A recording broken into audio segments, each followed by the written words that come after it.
नमस्कार, टुडे न्युजमा स्वागत छ। म एन्जल। सुरु गरौँ जनकपुर धाम उपमहानगरपालिकाको विद्यालय थप 3 दिन बन्द रहने प्रसङ्गबाट। जनकपुर धाम उपमहानगरपालिकाले गर्मी बढेसँगै थप 3 दिन विद्यालय बन्द गर्ने निर्णय गरेको छ। जेठ 19 गतेदेखि 26 गतेसम्म बिदा दिएको थप 3 दिन बिदा दिने निर्णय भएको शिक्षा तथा खेलकुद विकास शाखाका प्रमुख अन्जु पाण्डेले जारी गरेको सूचनामा उल्लेख गरिएको छ। वर्ष बिदाबाट कट्टा हुने गरी नगरभित्रको सामुदायिक तथा संस्थागत विद्यालयमा पठन पाठन बन्द गरिएको पुनः बुधबारदेखि कक्षा सञ्चालन हुने पाण्डेले जानकारी दिइन्। घरपालुवा पशुको ज्यानै लिने जटिल प्रकृतिको सरुवा रोग लम्पी स्किनले महामारीको रूप लिएको छ। नेपालमा पहिलो संक्रमण देखिएको झण्डै 3 वर्षको अवधिमा 74 जिल्लामा यस्तो रोग फैलिएको सरकारी तथ्याङ्कले देखाएको छ। पछिल्ला केही महिनामा यसले महामारीको रूपमा ग्रहण गरेको पशु सेवा विभागले जनाएको छ। विभागका अनुसार धादिङ, मनाङ, मुस्ताङ बाहेक देशैभरिका 74 जिल्लामा यो रोग फैलिएको पुष्टि भएको छ। बिहीबार साँझसम्म देशभरका 5 लाख गाई, भैँसी, गोरु, राँगो र बाछा-बाछीमा यस्तो संक्रमण देखिएको छ। संक्रमणबाट 9700 गाई, भैँसी र बाछा-बाछी मरेको विभागका सूचना अधिकारी एवं वरिष्ठ पशु रोग विशेषज्ञ डाक्टर चन्द्र ढकालले जानकारी दिए। लम्पी स्किनका कारण 5 लाख भन्दा बढी पशुहरू संक्रमित भएको र 9700 को मृत्युको विवरण प्राप्त भएको छ। ढकालले भने गत फागुनदेखि यो महामारीको रूपमा देशैभर फैलियो। अझै फैलिएको विवरणहरू आएका छन्। विभागका अनुसार नेपालमा गाई, भैँसी, बाछा-बाछी, गोरु, पाडापाडीमा यो रोग देखिएको छ। सुत्केरी अवस्थामा रहेको पशु रोगी एवं बिरामी पशु र धेरै दूध दिने पशुहरूमा भएको संक्रमणले ज्यान दिएको विभागले जनाएको छ। भारत, बङ्गलादेश, भ्याटनाम र चीनमा देखिएको यो रोग 2077 असारमा मोरङको सुन्दर हरैजा 11 मा पहिलो पटक देखिएको थियो। सो बेला करिब 3000 पशु लम्पी स्किनबाट संक्रमित भएमा त्यस्ता नेपालका सबै भूभागमा रोग फैलिएको विभागले जनाएको छ। नेपालमा पहिलो संक्रमण देखिएको झण्डै 35 महिनामा अहिले महामारीको रूपमा संक्रमण फैलिएको विभागले जनाएको छ। रोगको मृत्यु दर करिब 1% हाराहारी रहेको विभागले जनाएको छ। यो रोग घरपालुवा पशुबाट जङ्गली पशुमा सरेको भए पनि अहिलेसम्म मानिसमा सरेको कुनै प्रमाण नभएको विभागले जनाएको छ।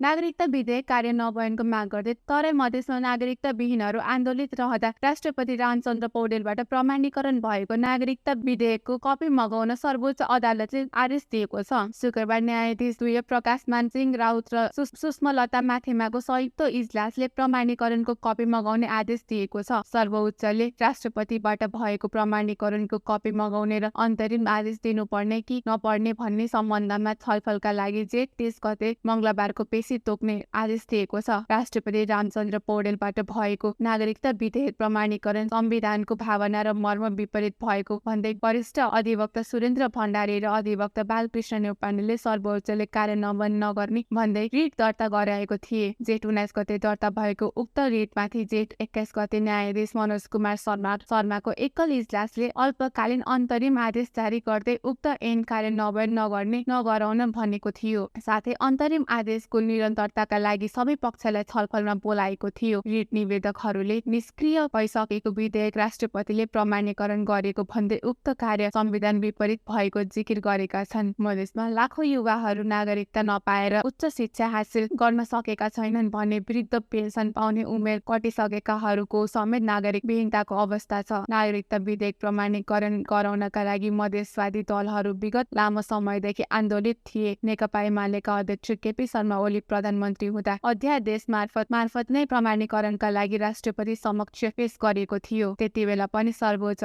अदालतकै अडानका कारण नागरिकता विधेयक प्रमाणीकरण हुन सक्ने भन्ने शेरबहादुर देउवा प्रधानमन्त्री हुँदा प्रतिनिधि सभाबाट दुई पटक बहुमतले पास गरेर राष्ट्रिय सभा र विधेयक समितिमा समेत पेश गरेर तत्कालीन राष्ट्रपति विद्यादेवी भण्डारी समक्ष पेश गरिए तर उनले प्रमाणीकरण गरेनन्। राष्ट्रपतिमा रामचन्द्र पौडेल निर्वाचित भएर आएपछि उनले कानून व्यवसायीहरूसँग गहन छलफल गरेर नागरिकता विधेयक प्रमाणीकरण गरे पनि सर्वोच्च अदालतले फेरि अडचन ल्याएपछि नागरिकता विहीनहरू नागरिकता पाउन पुनः वञ्चित भएका छन्। गत आइतबारबाट नागरिकता विहीनहरूलाई नागरिकता प्रदान गर्ने गृह मन्त्रालयले परिपत्र गरे पनि सर्वोच्चले आइतबारबाटै कार्यान्वयन गराउन अल्पकालीन आदेश दिएपछि नागरिकता विहीनहरू फेरि विचलीमा परेका छन्।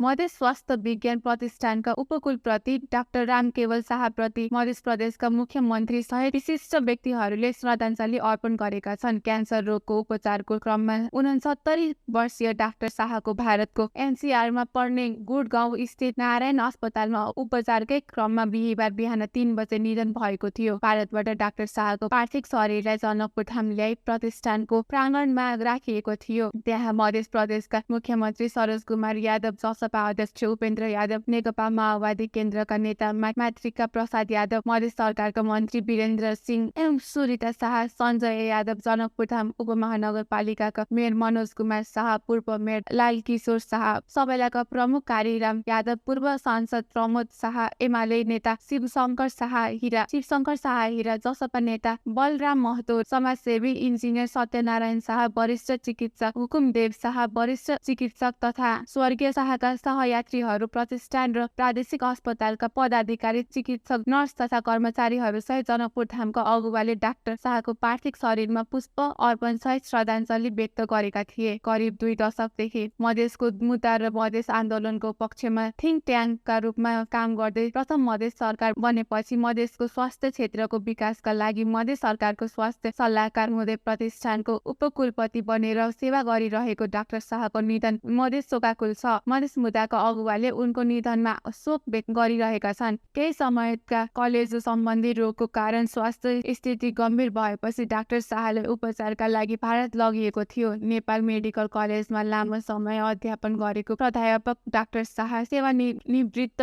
भए लगतै प्रतिष्ठानका उपकुलपतिमा नियुक्त भएका थिए। यसअघि अर्थोपेडिक्स सर्जन डाक्टर शाह केही वर्ष सरकारी सेवामा संलग्न रहेका थिए। हस्त टुडे न्युज अहिलेको लागि यति नै। फेरि अर्को समाचार लिएर पुनः उपस्थित हुनेछौँ। हेर्दै गर्नुहोस् टिभी टुडे जनकपुर। नमस्कार।